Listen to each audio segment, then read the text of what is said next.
On the edge of a misty mountain, under the silent glow of dawn, a young monk named Haru asked his teacher, "Master, why does peace always slip away when I reach for it?" His heart carried years of dedicated practice, yet restlessness remained like leaves caught in an endless swirl of wind. "The master, Ryoku," observed Haru, his eyes as calm as a quiet lake, unfazed yet profoundly understanding of the storm within his student's heart. "Haru," Ryoku began, "have you ever tried to hold on to water?" Haru frowned, reflecting. "But water slips through the fingers no matter how tightly you hold." He looked up, his brow softening with realization. Ryoku gave a gentle nod, his silence carrying 1,000 teachings. Despite his disciplined life in the monastery, Haru felt he was missing something fundamental. Daily meditations and teachings were supposed to bring him closer to enlightenment, to a lasting state of peace. But it seemed out of reach, like trying to hold on to mist. His days were filled with this silent conflict, and even the simplest tasks seemed to deepen the frustration. He would wake before dawn, repeat mantras and sit for hours, but his mind felt like a cage of restless birds, fluttering with desires and doubts. One afternoon, Ryoku quietly approached him. "Would you like to join me for a walk?" They descended the mountain in silence until they reached a lake, its surface smooth and still, mirroring the vast sky above. Haru gazed at its calmness with aching envy, longing for the same peace. "Master," he whispered, "I wish my mind were like this lake. But whenever I try to calm it, it stirs even more." Ryoku glanced at a single leaf floating serenely on the lake's surface. "Do you see that leaf?" he asked softly. Haru nodded, puzzled. "If you reach for it, you'll create ripples. But if you wait, the lake will carry it to shore."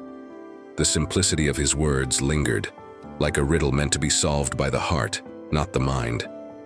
Haru was left to ponder them in the days that followed. Each morning, he returned to the lake, watching the water, noticing how the slightest breeze would create waves, only to return to perfect stillness once more. He observed that the lake did not resist or grasp, but simply allowed, returning naturally to its calm state. And in watching, he sensed a shift within, realizing peace was not about force or control, but about allowing things to be. One night, as Haru sat alone, he noticed his thoughts racing again. Visions of failure, comparisons, the endless inner chatter. But instead of pushing them away, he decided to watch, letting them drift like clouds in the sky. Gradually, the thoughts seemed to lose their urgency, softening and fading. "Master," he said one morning, "I think I am beginning to understand. Peace is not something to achieve by effort, is it?" Ryoku's face lit with a knowing smile. "Exactly, Haru. The more you try to grasp peace, the more it eludes you, just as the lake becomes disturbed when you reach for the leaf. But if you let go, peace arrives on its own." As weeks turned to months, Ryoku continued to share Zen teachings with Haru, each lesson revealing the simplicity of profound truths. "Thoughts are like passing clouds," he explained one day. "They are shaped by the winds of desire, fear, and memory. The sky does not chase the clouds or cling to them. It remains open and vast, letting them come and go." Haru took these words to heart, sensing how his attachment to control kept him trapped in turmoil. The more he absorbed, the more he noticed his restless mind settling, like water left undisturbed. Gradually, his need to fight or change his thoughts gave way to a gentler acceptance. One evening, Haru felt an unfamiliar sensation of tranquility washing over him during meditation. He experienced a natural stillness for the first time, a peace that required no force or striving. It dawned on him that he had spent so long battling his mind, trying to reach a goal that could only come by surrender. The storm within him had quieted, not because he had conquered it, but because he had allowed it to be. He opened his eyes, feeling a clarity and joy that was entirely new, yet profoundly familiar. The constant chase for peace, the desire to control his mind, had been an illusion. He realized now that peace wasn't something to be achieved, it was something to be allowed. a state of being that emerged when he surrendered to the present moment. As he rose, Haru looked out over the lake, feeling a deep gratitude and understanding that peace had been within him all along. Ryoku watched from a distance, a gentle pride in his gaze.